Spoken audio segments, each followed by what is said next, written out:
Ashwin career guidance expert. NEET 2022 examination முடிந்த நிலையில் மாணவர்கள் மற்றும் பெற்றோர்கள் மத்தியில் பார்த்திங்கன்னா குழப்பங்கள், இந்த வருஷம் கட் ஆஃப் ஏறுமா அல்லது குறையுமா அப்படிங்கிற குழப்பங்கள் இருக்கிறது. நம்மக்கிட்ட 1-to-1 கவுன்சிலிங் எடுத்த ஸ்டூடெண்ட்ஸ் கிட்டையும் அதே போல் ஒரு தலை சிறந்த கோச்சிங் சென்டரோட உதவியோட அங்கே இருக்கக்கூடிய ஸ்டூடெண்ட்ஸோட மனநிலைமையை ஆராய்ந்து இந்த அனாலிசிஸை கொண்டுட்டு வந்திருக்கிறோம். இந்த வருஷம் தமிழ்நாட்டில் கட் ஆஃப் எப்படி இருக்கும், நம்ம தமிழ்நாடு மெடிக்கல் காலேஜில் கட் ஆஃப் ஏறுமா அல்லது இறங்குமா அப்படிங்கிறத பார்க்க போகிறோம்.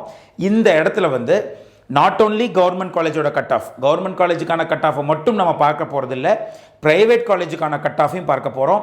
அதே போல் மேனேஜ்மெண்ட் கோட்டாவுக்கான கட் ஆஃபையும் பார்க்க போகிறோம். பிகாஸ் மேனேஜ்மெண்ட் கோட்டா சில பேர் போவாங்க, பணம் இருக்குது நாங்கள் சேர்ந்துக்கலாம்னா you can see the management quota cut off also.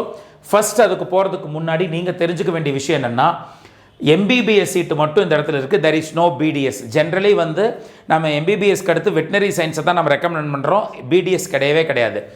எம்பிபிஎஸ்ஸை பொறுத்த வரைக்கும் பார்த்தீங்கன்னா டோட்டல் சீட்ஸ் 272, அதில் ஆல் இண்டியா கோட்டா சீட்ஸ் 41,388. தமிழ்நாட்டை பொறுத்த வரைக்கும் 37 காலேஜஸ் கவர்மெண்ட், 1 செமி கவர்மெண்ட்டோட சேர்த்து 37 கவர்மெண்ட் காலேஜஸ் பார்த்தீங்கன்னா தமிழ்நாட்டில் இருக்க மெடிக்கல் காலேஜ். அதில் total seeds 5,200. Private college and deemed university ரெண்டையும் சேர்த்து இருக்கிறோம். ஆல் இண்டியாவை பொறுத்த வரைக்கும் 260 சீட்ஸ் 35,540. தமிழ்நாட்டை பொறுத்த வரைக்கும் 19 private medical college including CMC Vellore, Christian medical college Vellore, right.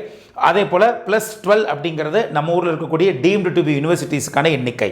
2,900 seeds பார்த்தீங்கன்னா பிரைவேட் மெடிக்கல் காலேஜஸில் இருக்குது. அடுத்து 1 எய்ம்ஸ் ஜிப்மர் பார்த்தீங்கன்னா இந்தியா ஃபுல்லாக 15 இருக்குது, 1,205. நம்ம ஊரில் ஒரு எய்ம்ஸ் இருக்குது, அதுக்கு 50 சீட்ஸ்.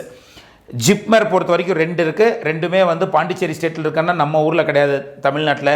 ஸோ டோட்டலாக பார்த்தீங்கன்னா தமிழ்நாட்டை பொறுத்த வரைக்கும் 69 மெடிக்கல் காலேஜ், 10,750 சீட்ஸ் நம்ம ஊரில் இருக்கக்கூடிய சீட்ஸாக நாம் பார்க்கிறோம். இந்த இடத்துல எல்லா சீட்டுமே எங்களுக்கு தமிழ்நாட்டுக்கு கிடைக்குமானா இந்த 5,200ல் 15% அங்கே போயிடும்.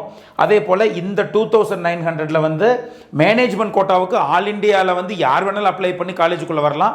ஸோ இதில் ஒரு குறிப்பிட்ட சீட்ஸ் யார் வேணாலும் அப்ளை பண்ணலாங்கிறதுல போயிடும். இந்த 2,600 எல்லாமே ஆல் இண்டியா கோட்டா தான். அதாவது டீம்டு டு பி யூனிவர்சிட்டிஸ்க்கு அட்மிஷன்ஸ் நம்ம ஊரில் நடக்காதுன்னு உங்களுக்கு தெரியும். இது ஆல் இண்டியா கோட்டா மூலமாக எம்சிசி தான் ஃபில் பண்ணுவாங்க, டீம் டு யூனிவர்சிட்டி. ஸோ இந்த 2,600 நம்ம கையில் இல்லை. அதே போல் எய்ம்ஸில் இருக்கக்கூடிய இந்த 50 சீட்டும் நம் கையில் இல்லை. ஸோ டோட்டலாக பார்த்தீங்கன்னா இதுதான் தமிழ்நாட்டில் இருக்கக்கூடிய சீட் ஸ்ட்ரக்சர். அடுத்து பார்த்தீங்கன்னா எப்படி சார் கொஸ்டின் பேப்பர் இருந்துச்சு, எல்லாரும் ஒவ்வொன்றும் சொல்கிறாங்க. இது கிட்டத்தட்ட நாம் ஒரு 800லேருந்து 1000 ஸ்டூடெண்ட்ஸ் வரைக்கும் கேட்டுட்டு கடைசியாக நாம் எடுத்த ஃபீட்பேக் இது. ஃபிசிக்ஸ் பொறுத்த வரைக்கும் ஈஸி டு மாடரேட் அப்படின்னு தான் சொல்கிறாங்க. ஜென்ரலாகவே ஃபிசிக்ஸ் தான் டஃப்பாக கேட்கப்படும் என்று எதிர்பார்த்த நிலையில் இந்த வருஷம் மோர் தியரட்டிக்கலாக ப்ராப்ளத்தை போட்டு ரொம்ப மூளையை போட்டு கசக்கி புளிகிற அளவுக்கு கொஸ்டின் இல்லாமல் தியரட்டிக்கலாக, அதுவும் என்சிஆர்டி புக்கில் இருந்து அப்படியே கேட்டிருந்ததுனால இந்த வருஷம் ஸ்டூடெண்ட்ஸோட மென்டாலிட்டி என்னென்னா ஃபிசிக்ஸ் ஓகே எழுதியிருக்கிறோம், நல்லா எழுதியிருக்கிறோம் அப்படிங்கிற ஒரு தாட் தான் நிறைய பேர்த்துட்டு இருக்குது. அதனால் ஈஸி டு மாடரேட் அப்படின்னு சொல்லி நம்ம ஃபிசிக்ஸை வச்சுக்கிறோம். அடுத்து பார்த்தீங்கன்னா கெமிஸ்ட்ரி. சென்ற வருடம் மிக ஈஸி என்று கருதப்பட்ட கெமிஸ்ட்ரியில் இந்த வருடம் மாடரேட் டு டிஃபிகல்ட்டி லெவலுக்குள்ளே போயிருச்சு. கொஞ்சம் கொஸ்டின்ஸ் ட்விஸ்டடாக இருந்ததாக மாணவர்கள் கூறினார்கள். இதுவும் என்சிஆர்டி புக்கில் இருந்து தான் கேட்கப்பட்டது. ட்விஸ்டட் கொஸ்டின் இருந்ததுனால இது மாடரேட் டு டிஃபிகல்ட்டி ரேஞ்சில் போயிருச்சு. ஸோ போன வருடம் ஈஸியாக இருந்த கெமிஸ்ட்ரி இந்த வருடம் டஃப்பாக மாறி இருக்கிறது, அதாவது கொஞ்சம் டிஃபிகல்ட்டாக மாறி இருக்கிறது. போன வருஷம் ரொம்ப டிஃபிகல்ட்டாக இருந்த ஃபிசிக்ஸ் பேப்பர் இந்த வருஷம் ஈஸி டு மாடரேட் என்ற நிலைமையில் வந்துவிட்டது. அதே போல் பாட்டனி, இதுவும் பார்த்தீங்கன்னா மாடரேட் டு டிஃபிகல்ட். பிகாஸ் இதில் லென்த்தி கொஷின்ஸ் கேட்டதுனால பார்த்தீங்கன்னா ஸ்டூடெண்ட்ஸ் இந்த பாட்டனியில் கொஞ்சம் மாடரேட் டு டிஃபிகல்ட்டியாக ஃபீல் பண்ணுறாங்க. அதேமாதிரி ஜுவாலஜியை பொறுத்த வரைக்கும் ஃபிசிக்ஸ் மாதிரி ஈஸி டு மாடரேட் அப்படிங்கிறதான். இந்த இடத்துல முக்கியமான விஷயம் என்ன பார்த்தீங்க அப்படின்னா, கொஸ்டின்ஸ் எல்லாமே என்சிஆர்டி புக்கில் இருந்து தான் கேட்டிருக்கிறார்கள் அப்படிங்கிறது இந்த இடத்துல தெளிவாக புலப்படுகிறது. யாரெல்லாம் எம்பிபிஎஸ் படிக்கணும்னு நினைக்கிறீங்களோ அவர்களெல்லாம் 11th 12th என்சிஆர்டி புக்கை வாங்கி நீங்களே வீட்டில் உட்காந்து தெளிவாக படித்தால் யூ கேன் ஈஸிலி கெட் மார்க்குங்கிறது இது மூலமாக தெரியுது. தெளிவாக படிப்பது என்னவென்றால் புக்கோட ஃபர்ஸ்ட் பேஜிலிருந்து கடைசி பேஜ் வரைக்கும் ஃபுல்லாக படிக்கிறதுக்கு பேர் தான் தெளிவாக படிக்கிறது. அதே மாதிரி பழைய கொஸ்டின் பேப்பர் ஆன்சர் எழுதி பார்த்தீங்கன்னாவே போதுமானது என்று நான் நினைக்கிறேன். ஆனால் படிப்பதை தெளிவாக படிக்க வேண்டும். இதுதான் பார்த்தீங்கன்னா பேப்பர் அனாலிசிஸ் ஜென்ரலாக. அப்போது என்ன இதில் கடைசியாக தெரிய வந்ததுன்னா, when compared to last year the question paper seems to be little tougher this year. கொஞ்சம் டஃப், ரொம்ப அப்படியே பயங்கரமான டஃப்பாக சார் நிறைய மார்க் குறையும் அப்படியெல்லாம் இல்லை, லைட்டாக டஃப். ரெண்டையும் தராசில் வைத்து இடை போட்டால் இது இந்த அளவுக்கு இருக்குதுன்னா, அதாவது வந்து சென்ற வருடம் கேட்ட கொஷின் வந்து இந்த அளவுக்கு இருந்ததுன்னா, இந்த வருடம் கேட்ட கொஷின் வந்து பார்த்தீங்கன்னா இந்த இடத்துல இவ்வளோதான் கேப். ஸோ லிட்டில் டிஃபிகல்ட் அப்படிங்கிறது தான் இந்த வருடம் பார்க்கப்படுகிறது. அதே போல் எந்த கிளாஸுக்கு அதிக இம்பார்ட்டன்ஸ் கொடுத்துருக்குறாங்க அப்படின்னு பார்க்குறப்போ இதையும் நாம் அனாலிசிஸ் எடுத்து பார்த்தோம். ஜென்ரலாக 11th 12th பாதி கேட்கணும். ஆனால் கிளாஸ் 11லிருந்து 89 கேள்விகளும், கிளாஸ் 12லிருந்து 111 கொஸ்டின்ஸும், டோட்டலாக 200 கொஷின்ஸ். உங்களுக்கு தெரியும் 45க்கு பதிலாக 50 கொஷின்ஸ் கேட்டிருந்தாங்க. ஸோ 200 கொஷின்ஸ் வந்து பார்த்தீங்கன்னா அதிக இம்பார்ட்டன்ஸ் கிளாஸ் 12க்கும் கிளாஸ் 11க்கு கம்மியான இம்பார்ட்டன்ஸ் கொடுத்திருப்பதாக தெரிகிறது. ஃபிசிக்ஸ் அண்டு கெமிஸ்ட்ரியை பொறுத்த வரைக்கும் அதிக கொஸ்டின் அப்படியே கிளாஸ் 12 தான் நிறைய கேள்விகள் வந்திருக்கிறது.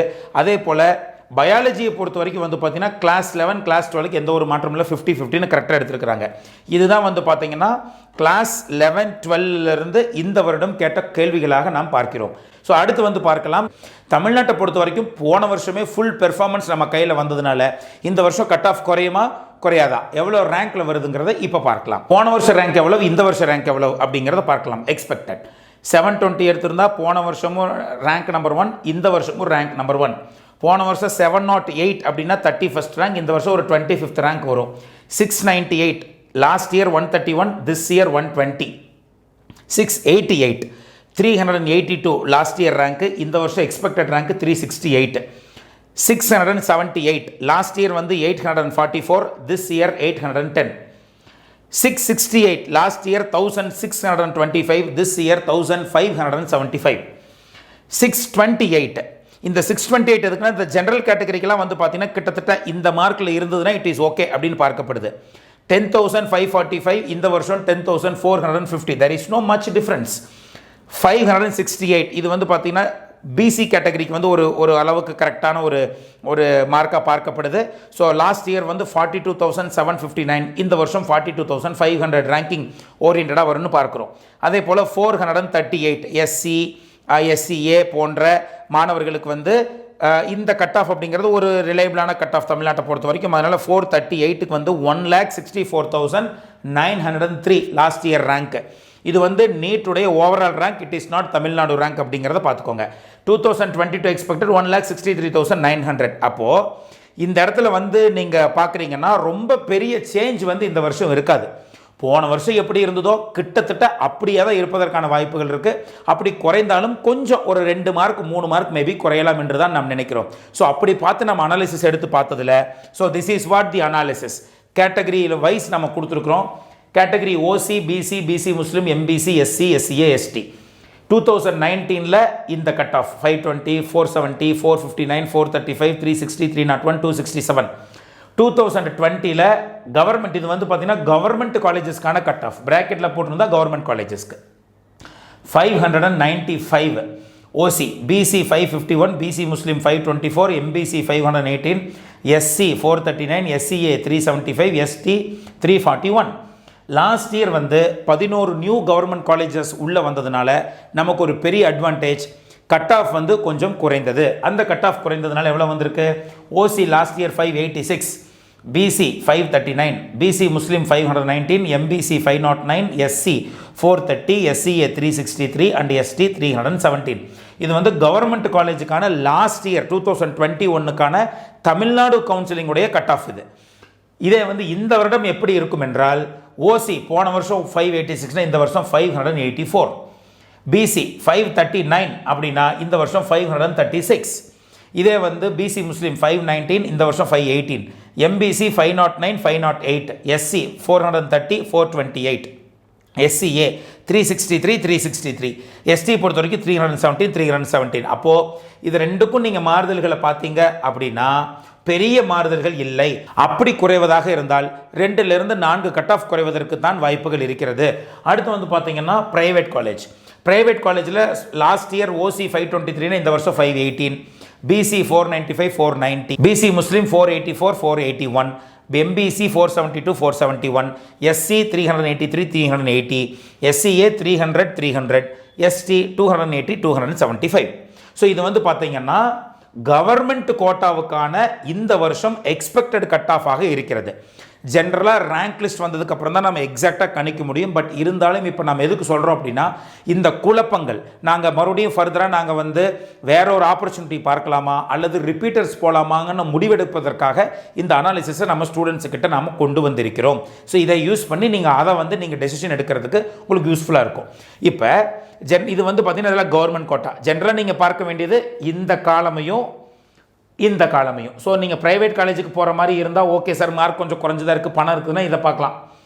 இல்லை மார்க் நல்லா இருக்குது கவர்மெண்ட் காலேஜுங்கிற பொறுத்த வரைக்கும் இதை பார்க்கலாம். ஸோ இது ரெண்டு தான் உங்களுக்கான கட் ஆஃப். சார் எங்களுக்கு பணம் நிறையா இருக்குது, நாங்கள் மேனேஜ்மெண்ட் கோட்டா போனால் கூட வருஷத்துக்கு ஒரு 15 லட்சம் ரூபாய் வரைக்கும் கட்ட முடியும்னா no problem at all, you can very well get the seat. எப்படி சார் அப்படின்னா, டீம்டு டு பி யூனிவர்சிட்டியில் கடைசி ரேங்க் எடுத்தவங்க வரைக்கும் சீட்டு கிடைக்குது. நம்ம ஊரில் இருக்கக்கூடிய டீம்டு யூனிவர்சிட்டியில் இந்த வருஷம் வந்து 150 சீட்டுக்கு 100 சீட்டு வேக்கண்ட்டாக இருக்கக்கூடிய டீம்டு யூனிவர்சிட்டி கூட இருக்கிறது அப்படிங்கிறத மறந்துட வேண்டாம். அதனால் நீட்டில் பாஸ் அப்படின்னு பண்ணாவே வருஷத்துக்கு ஒரு 20 லட்சம் ரூபாய் என்னால் செலவு பண்ண முடியும்னா easily you can get MBBS seat. அதனால் நீங்கள் அதை பற்றி கவலைப்பட வேண்டியதில்லை. பணம் இருந்தால் ஒன்றா நல்லா படிச்சிருக்கணும், இல்லைன்னா பணம் இருக்கணும். அப்படி தான் இந்த சுச்சுவேஷன் இருக்குது. அப்போது மேனேஜ்மெண்ட் கோட்டா நான் போகலான்னு இருக்கேன் சார் அப்படின்னா, நம்ம ஊரில் போனவங்களுக்கு 13 லட்சம் ரூபாய் கிட்ட செலவாகிறதா நம்ம பார்க்குறோம். மேனேஜ்மெண்ட் கோட்டா 457 மார்க், அதாவது நான் மைனாரிட்டி இன்ஸ்டிடியூஷன்ஸ் உடைய மேனேஜ்மெண்ட் கோட்டா கட்டா 457. தெலுங்கு மைனாரிட்டி இன்ஸ்டிடியூஷன் வந்து 5 இருக்குது. அதில் வந்து எனி மார்க் லாஸ்ட் இயர் வந்து பார்த்தீங்கன்னா அன்னபூர்ணாவில் ஈவன் சீட் வேக்கண்ட்டாக இருக்குது, தெலுங்கு மைனாரிட்டி பீப்புள் இல்லை. ஸோ அதனால் தெலுங்கு மைனாரிட்டி இருந்துன்னா நீங்கள் ஜஸ்ட் கிளியர் பண்ணியிருந்தாவே போதும், உங்களுக்கு தெலுங்கு மைனாரிட்டியில் வந்து சீட் கட்டாயமாக உங்களுக்கு கிடைக்கும். மலையாளம் மைனாரிட்டி வந்து ஒரே ஒரு காலேஜ் இருக்குது கன்னியாகுமரியில், 165. இதுதான் cut off. Christian minority college 2 இருக்குது, ஒன்று மாதா இன்னொன்று பனிமலர். இது ரெண்டுலையும் சேர்த்து இது ரெண்டுக்கும் பார்த்தீங்கன்னா 265 அப்படிங்கிற கட் ஆஃப் இருக்குது. பனிமலருக்கு வந்து 320 இருந்துச்சு, மாதா பொறுத்த வரைக்கும் 265 அப்படின்னு இருக்குது. அதே போல் NRI லேப்ஸ், NRIக்கு ஒரு 15% இருக்கு இல்லையா, அங்கே வந்து ஆட்கள் சேரவில்லை என்றால் அந்த சீட்டை மறுபடியும் கொண்டுட்டு வந்து ஃபில் பண்ணுவாங்க. அதில் வந்து 119. இது வந்து லாஸ்ட் மினிட் வரைக்கும் நீங்கள் வெயிட் பண்ணுறீங்கன்னா உங்களுக்கு சீட்ஸ் வந்து கிடைப்பதற்கான வாய்ப்புகள் இந்த இடத்தில் இருக்கிறது. அப்போது இந்த அனாலிசிஸ் பார்ப்பதன் மூலமாக you can very well decide நாம் ரிப்பீட்டர்ஸ் போயிடலாமா அல்லது வேறு ஆப்ஷனை பார்க்கலாமா அல்லது பணம் இருக்குது மேனேஜ்மெண்ட் கோட்டாவில் ஜாயின் பண்ணலாமா அப்படிங்கிறது உங்களுக்கு தெளிவாக இதில் தெரிந்திருக்கும் என்று நான் நினைக்கிறேன். ஒருவேளை MBBS வேண்டாம் என்று நினைக்கிறீர்கள் என்றால் அடுத்த ஆப்ஷன் வெட்டினரி சயின்ஸுக்கு போங்க. 85% சீட்டு தான் உங்களுக்கு போர்டு எக்ஸாம் வச்சு ஃபில் பண்ணுவாங்க நம்ம ஊரில். ரிமைனிங் 15% சீட்டு நீட் எக்ஸாம் ஸ்கோரை வச்சு தான். நீட் எக்ஸாம் ஸ்கோர்னால் எவ்வளோ சார் தேவைன்னா, நம்ம கொடுத்துருந்ததுலேருந்து -20 அல்லது 30 போட்டுக்கோங்க. அதுதான் வெட்டினரி சயின்ஸுக்கான கட் ஆஃப் ஆக இருக்கும். ஸோ ஹோப் பேரண்ட்ஸ் அண்ட் ஸ்டூடெண்ட்ஸுக்கு இருக்கக்கூடிய நிறைய சந்தேகங்கள் இதன் மூலமாக தீர்ந்திருக்கும் என்று நான் நினைக்கிறேன். அடுத்தடுத்து MBBS சீட்டை ஆல் இண்டியா கோட்டாவுக்கு நாம் எப்படி அப்ளை பண்ணி எப்படி கவுன்சிலிங் ப்ராசஸை கொண்டுட்டு போகணும், அதே போல் தமிழ்நாடு மெடிக்கல் கவுன்சிலிங்கை வந்து எப்படி ஸ்டார்ட் பண்ணி எப்படி கொண்டுட்டு போகணும் அப்படிங்கிற விஷயத்தை வந்து ஒவ்வொரு சின்ன விஷயமாக நம்ம ஸ்டூடெண்ட்ஸ் அண்ட் பேரண்ட்ஸுக்கு நம்ம வழக்கம் போல் சொல்ல இருக்கிறோம். So stay tuned with our channel. Until then it's bye from Ashwin.